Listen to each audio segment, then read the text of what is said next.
Hi, this is Ed Spurliers. I hope you enjoy this latest episode of Random Trek. Thank you very much.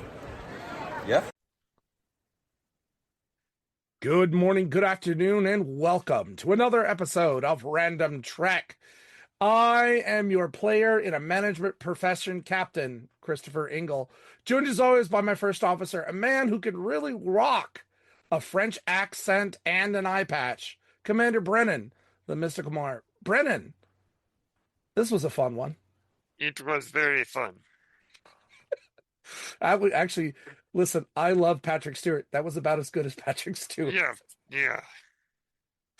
Today, we are taking a look at Star Trek Picard Season 1, Episode 5, Stardust City Rag, an episode that I must admit, when I first saw it in 2020, I hated it. I did not like, although this followed the appearance of Seven, because I remember that moment when Seven appeared in the week prior, and I sat in my room because it was like at the very end, and I sat there going, Seven, Seven, Seven, Seven. So I was very excited to have Seven. What did you think going into this one? I felt similarly to you. I did not like this when I first saw it. Mm-hmm. I don't know yes, I hated it when I first saw it. Yeah. This time though,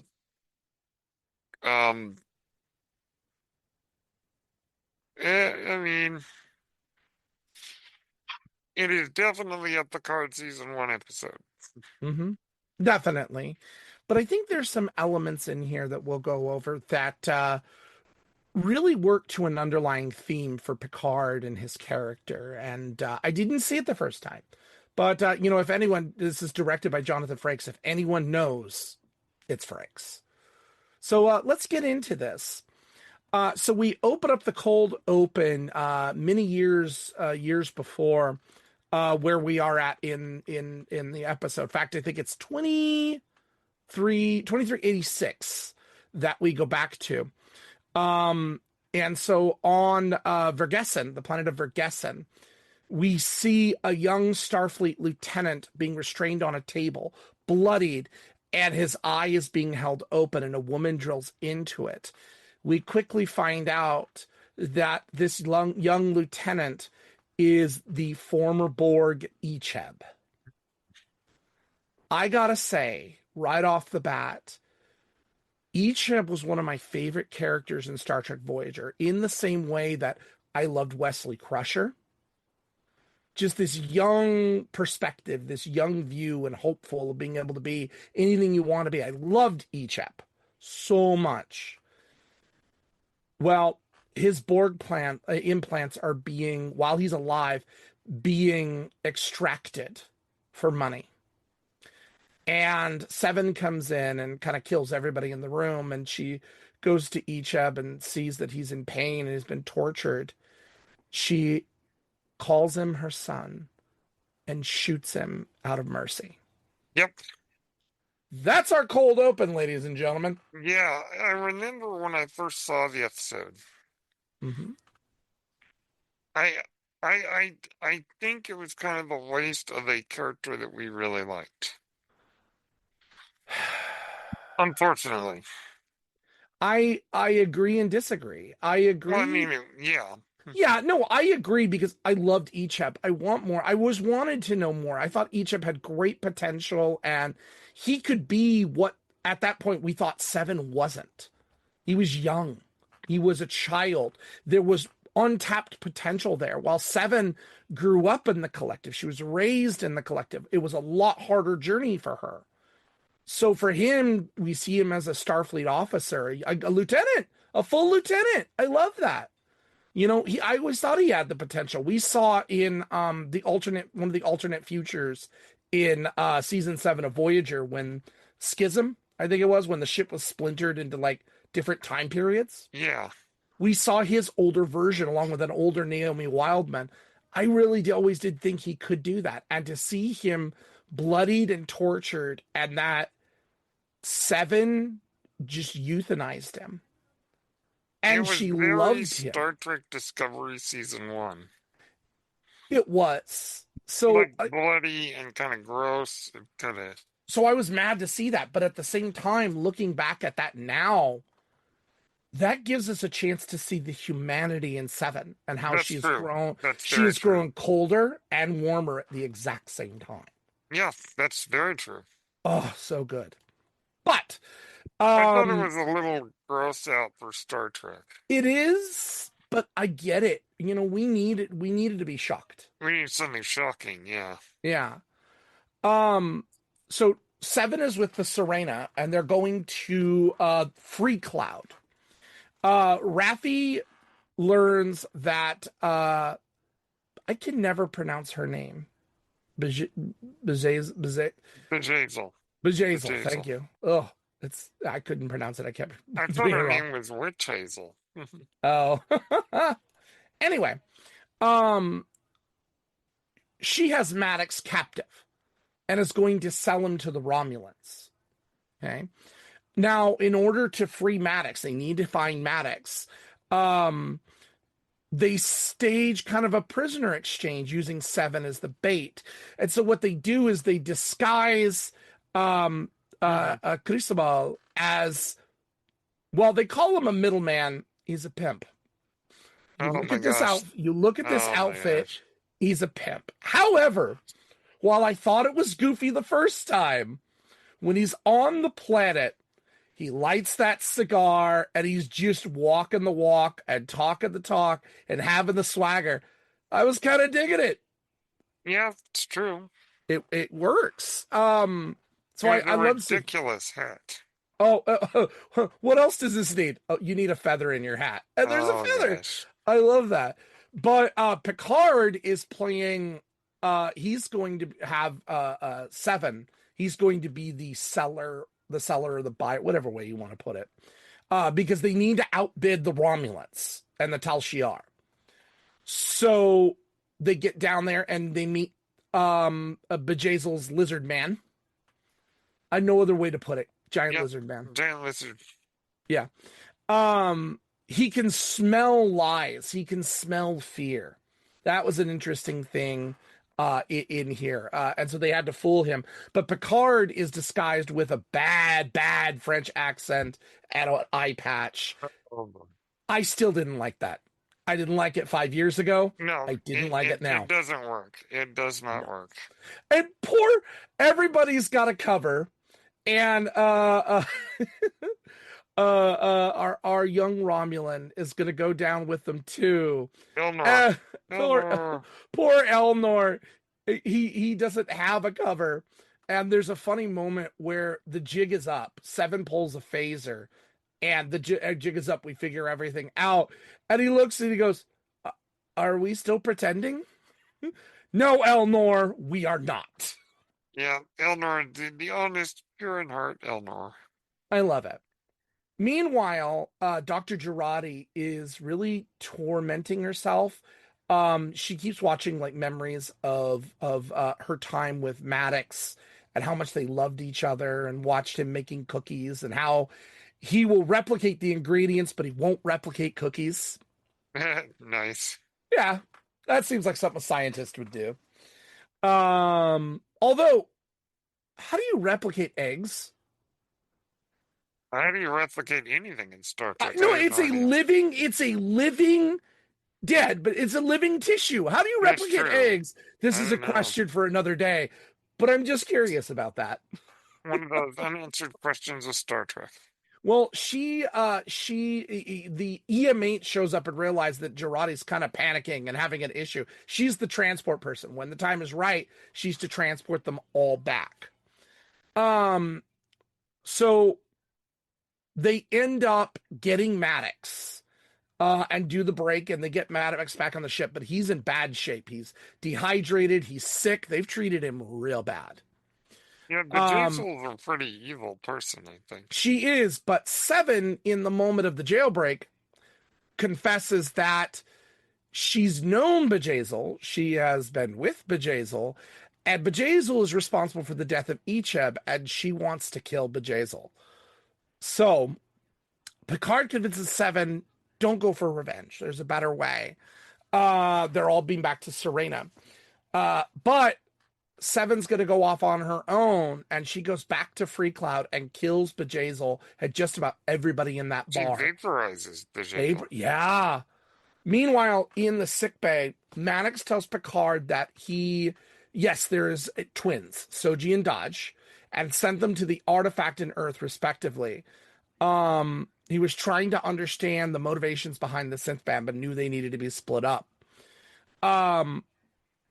Picard leaves them alone, and Jurati comes in, and we think this is going to be a nice, comforting moment in the relationship they were in. And then Jurati kills Maddox. Yeah. And the episode ends. Yeah. Jurati's a stone cold killer. Yes, unfortunately. So we know why, too. I mean, the vision that Commodore O, or whatever her name is, gave Jurati was disturbing, to say the least. Yeah, the plot of this season doesn't make a lot of sense, but it really doesn't. The motivations don't. It's very complicated. The plot now there is another side plot that I really like. It's a very, very side plot. Raffi takes the time on the planet to find her estranged son and meet with him. Gabriel, yeah. Gabriel, yes. And she finds out that her son is married, of all people, to a Romulan. And they're pregnant. Yep. And she's very excited. But she comes to him and says, look, I'm clean. I'm sober. I'd like to rekindle our relationship. And he says, look, after the synth ban, what happened to you? This was, what are you doing? It happened the way it happened. Why did you leave us? And she gets mad and tells him, no, you don't know what's going on. There's conspiracies. And she just sounds crazy again. And he sees that and he says, you know what? Sayonara, Mom. I was wondering, watching this scene, Mm-hmm. Gabriel kind of got on my nerves a bit. You know what? I understand where he's coming from, though. I mean, I get it. His mom has been, a drug addict. And this scene alone is... she seems unstable in some ways. Star Trek in the past has tried to deal with drug addiction, but I do think that it's a topic they never really quite hit in the right way. Yeah, that's true. We have seen it in different ways. Remember the episode with the game and Wesley Crusher and the addicted nature? Yeah, and yeah. A little bit different, but there's something there. Or hollow addiction, sex addiction with Barkley. Yes, I know it's a metaphor for it. Right. But so addiction has been touched on, but I don't think it's been hit heavily or in the most direct. This is the most what it does to the character's relationship. Yeah, this is the most direct that I've ever seen in this, and I appreciate it because the effects of substance abuse, drugs, prescription drugs, alcohol, whatever you want, opiates by their nature, even marijuana, cigarettes, it doesn't matter. They affect your family. They can affect your family. I think the thing about Gabriel that was, and I think this was intentional, what's kind of obnoxious is that he doesn't even give her the time of day. She didn't give him the time of day. Yeah, well, she went off on her thing, and and we as viewers know that she was right. Yes, that's true. You know that she was right, but in the universe, they don't know that. She's just the crackpot theorist, and going off with Picard on some damn fool errand. Some damn fool idealistic crusade, like you're talking. Where was that from? A New Hope. I thought I'd bring a little Star Wars in there. I do a Star Wars podcast too, so But there's a lot of complexity to that relationship that's going on. And again, just seeing substance abuse in Star Trek, it's real. It's the same with what I appreciate it. Something like this probably couldn't have gone past the censors in the 90s. And of course, original Trek. It never would have happened. DS9 didn't do it. Voyager didn't do it. Enterprise I didn't mean, do it. Stan Lee tried to do it in the 60s with the Spider-Man comics. Mm-hmm. Yeah. And they were like, you can't do that. So I really appreciate this. A character like Raffi at a moment like this, and it's one scene. It's only one scene. We don't get this extended, this is how she feels. No, that plays out down the line. And I do appreciate in the end that Worf in season 3 made sure her son knew the hero that she was. Yeah. Oh, I exactly. appreciate that. Vindicating this. But the reality is, yes, she was right, but she was still a substance abuse user. She still was a problem. She still let that become the worst of her. So I really like this scene. It's a well-developed scene. It feels real. It feels grounded. But it leads me to thinking, what if that's part of the overall theming of this episode? Let's think about it for a second. Oh, interesting. No, let's think about it for a second. Seven wants revenge for a destroyed relationship. Raffi's son wants nothing to do with her for a destroyed relationship. Jurati kills Maddox over a destroyed relationship. Yeah. Interesting. Very interesting that the relationships that we've seen in here, we've known from past, present, and future, are all messed up and mistakes are made. Picard and relationships, the relationship with the Federation, the relationship with us as a viewer, it's all there. So this episode, in its goofiness at first, is a lot deeper than I thought it was. Yeah, I would agree. So I like this one more than I did when I first saw it. It's still got a goofy premise. Very. Those costumes and that accent is, oh, that's awful. Awful, awful, awful, awful. But there's subtlety in here that I didn't see the first time. And I'm glad I gave it a rewatch. Yeah, because it had been many years since I saw this episode. This is definitely not one I would go back to before. No. I'm still not sure I would go back to, but again, I'm glad I did. Because there's a lot going on here, and seeing Seven that way. Well, and seeing 7 and 9 back on the screen. Oh, yeah. Mm-hmm. And the attitude that she has. What can I offer you? Water, wine, bourbon. Straight up. I love that. That's right there, your drink order. A bartender says that your drink order says a lot about your personality. I think Picard knew at that point. And I also, I love the conversation between Rios and Raffi about that. Does Seven know him? No, not like that. But both of them were taken from the Borg. But she's from the Delta Quadrant. And they're, whoa, we get that very quick exposition of Seven. But then, understanding that her and Picard are dealing with a lot of things. And let's be honest, we talk about what people have taken. We know that Picard is capable of that very same feeling to the Borg. And it happens more than once, and it will happen again. How you killed Ensign Lynch? Oh, I love that scene. But his willingness... Jerry Ryan is so good in this show. Mm-hmm. Yeah. This, Jerry Ryan kills it in this show. She is the one character that when you hear Jerry Ryan's returning, you're like, this doesn't fit. Why? She's not next gen. Why is she here? I don't understand this. They made it work.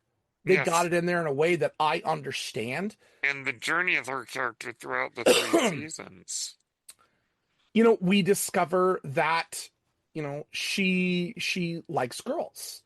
That's something we never would have known. In fact, that's another thing with her character, though, overall, is discovering who she is as a person for herself.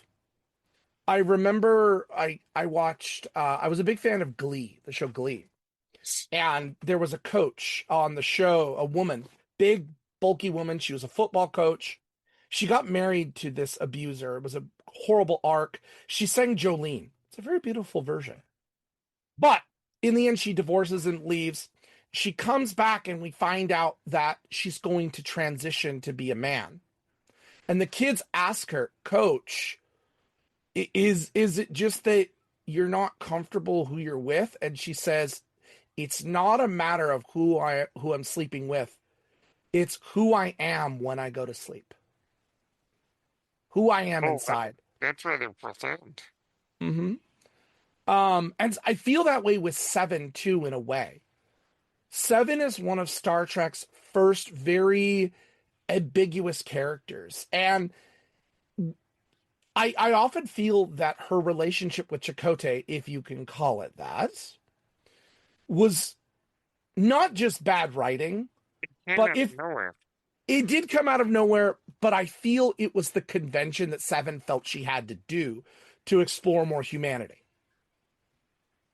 So I'm like, okay, it's Yeah, not the kind of greatest. like with Harry Kim and all that stuff. Yeah. Yeah, it's not a great match, but it works. And now we find, she has this, and it was a very sudden relationship with Raffi by season 2. I still don't understand how that I happened, I but it happened. agree with you. That one did not really work for me. But nonetheless, it built on her character more, that she is discovering her individuality and who she is. That's powerful for that character. She And is no season longer 3 is the payoff. she no longer is the sex object that Rick Berman made her out to be at Yeah, the end of season or yeah. beginning of season 4. That's not what she's there for. She is a person, a character. I always loved I played Star Trek Online. I love the story that they gave her there Oh, where nice. yeah, it's not canon. It's weird. They've redone a lot of things. In that one, Data survived through B4. So we'll go Okay. through that. But anyway, different alternate realities. But there she went to work for the Daystrom Institute and then left. Didn't like their things and she went off on her own. So this does, I think, just an equally good job of building on her character. We see the anger, we see the rage. It's really great. This is her episode. It is very much. I would even say for anyone who is a Seven fan, this is a recommendation strictly for that development of Seven, but there's a lot of other good stuff here once you get beyond the silly and the goofy. Mm. Final thought? Good Captain. All right, all right. That was an Yeah, attempt at a French accent that turned Scottish. it was so bad. That accent. How is the most English Frenchman in TV history can't do a decent French accent? Yes, Come on. yeah. Is it Picard or is it his not Picard, but is it Patrick Stewart's wife French? No, I think she's American, but I'm like, come on, I know you could do it. Yeah. All right. Next week, we are going around the horn again. We are going to Star Trek Enterprise, going back to the days of Archer. Oh boy. Wheel of morality, turn, turn, turn. Tell us the lesson that we should learn. All right. The good season 3, the season premiere, the Zindi. Oh yes. This is the one that kicks off a great season. We watch an attack on Earth, which in Star Trek, we rarely see. Not Oh on yeah. this kind of level. I think that's the cold open, too. It is indeed. I can't wait to watch that. That is going to be fun. Oh yes. All right. Brendan, where can the people find you? Hey, you can find me on Bruce. Oh no no no. No, I'm not good at accents. You can find me on Blue Sky, BrendanMar.bluesky.social, Mm-hmm. Apple, Spotify, and YouTube at Page Turners They Were Not. And if you're doing a French accent, you must do this more like this, no? Sound a little Uh, bit more like Inspector Clouseau. oui, Oui. il y You avait could find. licence for Yaninki. I don't speak French. I could sound like it, but I don't speak it. But to quote Henry Higgins, the French don't care what you say as long as you pronounce it correctly. Yes. You can find me on Twitch and Twitter at Ingle1984. But as always, we end every episode. Qapla' and live long and prosper. Peace among life.